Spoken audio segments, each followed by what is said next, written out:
문재인 대통령과 북한 김정은 위원장이 지난 토요일 판문점에서 전격적으로 만났습니다. 미국 트럼프 대통령은 싱가포르 북미 정상회담의 재추진 가능성을 계속해서 언급하고 있습니다. 이런 가운데 판문점 통일각에서 북미 간 실무 접촉이 진행되고 있다는 소식도 들어왔습니다. 한반도를 둘러싼 국제 정세가 반전에 반전을 거듭하고 있습니다.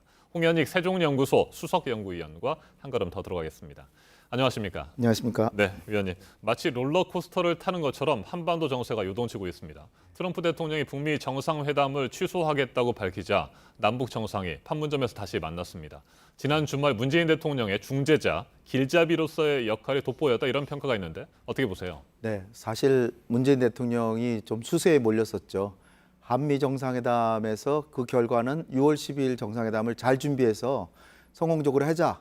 이렇게 결론을 내고 돌아오셨는데 그동안에 이제 뭐 최선희의 그 담화 거기에 대해서 트럼프 대통령이 뭐 분노해서 이거 취소 안 되겠다라는 편지를 정중하게 보내서 거기에 대해서 또 북한이 또 감정적으로 대응하지 않고 또 정중하게 답을 했기 때문에 거기서 이제 다시 정상회담을 할 수 있다는 쪽으로 움직였는데 거기에 이제 쐐기를 박은 게 문재인 대통령과 김정은 위원장의 만남이었고 그리고 무엇보다도 남북 관계가 한 열흘 동안 파행이었는데 남북 관계를 아주 획기적으로 그냥 다시 전면 재복원시키고 그게 일단 의미가 크고 근데 두 번째로는 남북 간의 정상이 이렇게 격의 없이 만난다고 하는 건 한반도의 평화가 훨씬 더 가시적으로 보장됐다는 그런 의미가 있는 데다가 지금 말씀하신 북미 정상회담도 돌이키기 어려울 정도로 이제 6월 10일 날 할 수 있는 쪽으로 갈 수밖에 없도록 하는 여건을 확실히 만들었다.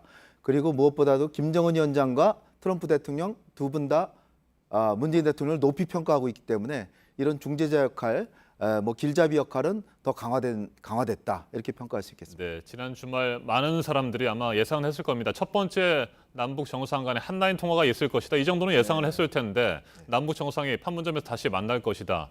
예상을 혹시 하셨습니까? 어떻습니까? 저는 전화 통화를 하실 줄 알았는데 그거보다 이제 한 단계 더 높은 조치를 취한 건데 근데 이거는 남북 간에 공동으로 취한 조치다 이렇게 볼 수 있고요. 한미 정상회담 하는 순간에 김상균 국정원 제2차장이 평양을 갔었고요. 네. 한미 정상회담 하는데 남북 간에 아주 긴밀한 접촉이 있었고 25일에는 또 서훈 원장하고 김영철 통전부장하고 판문점에서 만난 걸로 알고 있습니다. 그래서 거기서 만나서 김정은 위원장의 뜻이 격의 없이 정상회담 다시 한번 하자. 그걸 전했고 저는 국정원하고 통전부하고 이게 거기 그 통신선으로 연락한 줄 알았더니 직접 만나서 만났군요. 국정원장하고 김영철 통전부장을 만나서 그 다음 날 정상회담이 전격적으로 하루 만에 정상회담이 된 거죠. 그래서 다시 우리가 운전대를 잡는 모습을 다시 한번 연출해 보인 것입니다. 네, 구체적으로 어떻게 그 정보 라인사에서 접촉을 했는지에 대해서는 문재인 대통령이 설명을 하지 않았었는데 두 사람이 만났다는 사실은 오늘 또 위원님께서 처음 말씀을 해주십니다. 어디에서 만났는지는 뭐 밝히기가 좀 판문점에서 만났다. 판문점에서 만났군요. 오늘 일간지에 나온 내용입니다. 모 일간지.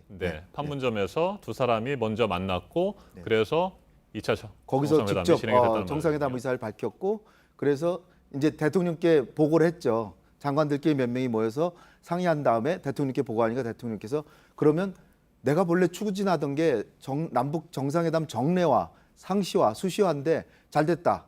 그래가지고 격의 없이 본래 평소에 타시도 않던 가정차 타고 김정숙 여사 승용차라고 그러던데 하여튼 평소에 안 쓰던 승용차를 타고 은밀하게 언론에도 안 알리고 그렇게 정상회담을 했던 겁니다. 근데 이 효과가 상당한 거죠. 남북 관계가 그만큼 우발적으로 충돌할 염려 이런 게 훨씬 줄어들 수밖에 없는 그러니까 평화가 훨씬 더 보장되는 이런 효과가 있습니다. 네, 김정은 위원장 먼저 회담을 요청했다고 합니다.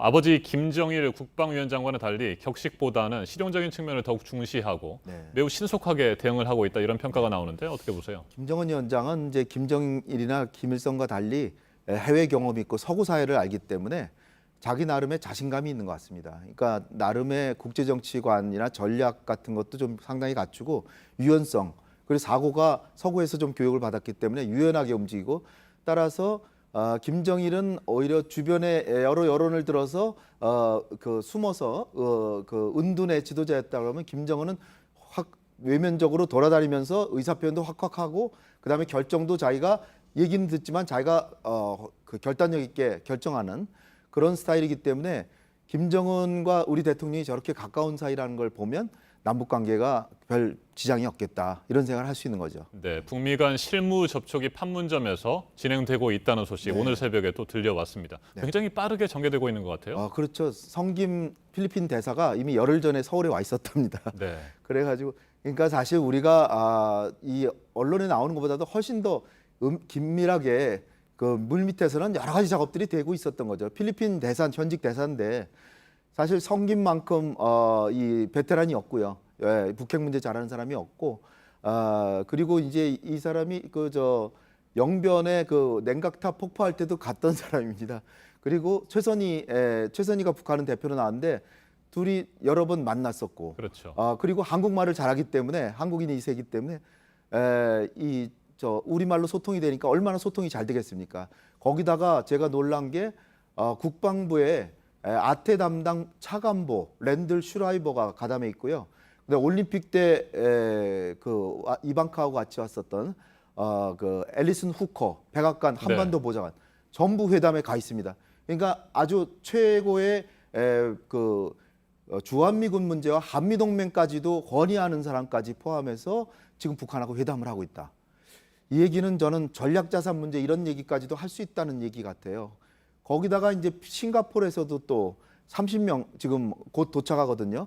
그건 백악관 부비서실장, 안보 부보좌관 거기도 이제 고위진이 가가지고 아마 김창선 그 국무위원장 비서실장하고 만나서 또 정상회담 여긴 실무 준비, 그러니까 경호, 의전, 뭐 호텔 예약 뭐 이런 것부터 이제 하는 것 같아요. 그러니까 제가 볼 땐 굉장히 빠른 속도로 6월 10일 정상회담을 향해 가고 있는데 이번 주 이제 잘 되면 다음 주쯤에는 김영철이 백악관을 방문하지 않을까 이렇게 추정되고 있습니다. 네, 말씀하신 대로 비핵화 방식을 비롯한 의제 부분에 대해서는 현재 판문점에서 협의가 진행되고 있고 네. 경호나 의전 문제는 이번 주에 싱가포르에서 이제 협의가 진행될 텐데 네. 그렇다고 한다면 6월 12일 네. 북미 정상회담은 예정대로 진행될 것이다. 네. 이렇게 보십니까? 가능성은 매우 큰데요. 근데 이제 트럼프 대통령이 한번 극약 처방을 했기 때문에 또다시 이거를 번복하기 매우 어려울 것으로 예상되지만 못할 것도 없다. 왜냐하면 한 번 약을 썼기 때문에 이번에는 확정을 안 짓고 그냥 그럴 가능성이 큽니다라만 하고 있는 거예요. 왜냐하면 확정지면 또 다시 번복을 하는 일이 벌어지니까 만약에 이 실무회담이 여의치 않으면 날짜를 며칠 늦춰서라도 되기는 분명히 된다. 그러나 10일이라고 단정하기는 좀 어렵겠다. 가능성은 90% 정도 된다. 시기는 좀 조율이 될 수 있겠습니다만 싱가포르에서 북미 정상회담은 조만간 열린다. 네. 뭐 이 정도로 볼 수 있겠습니다. 네, 홍현익 위원님 말씀 잘 들었습니다. 네, 감사합니다.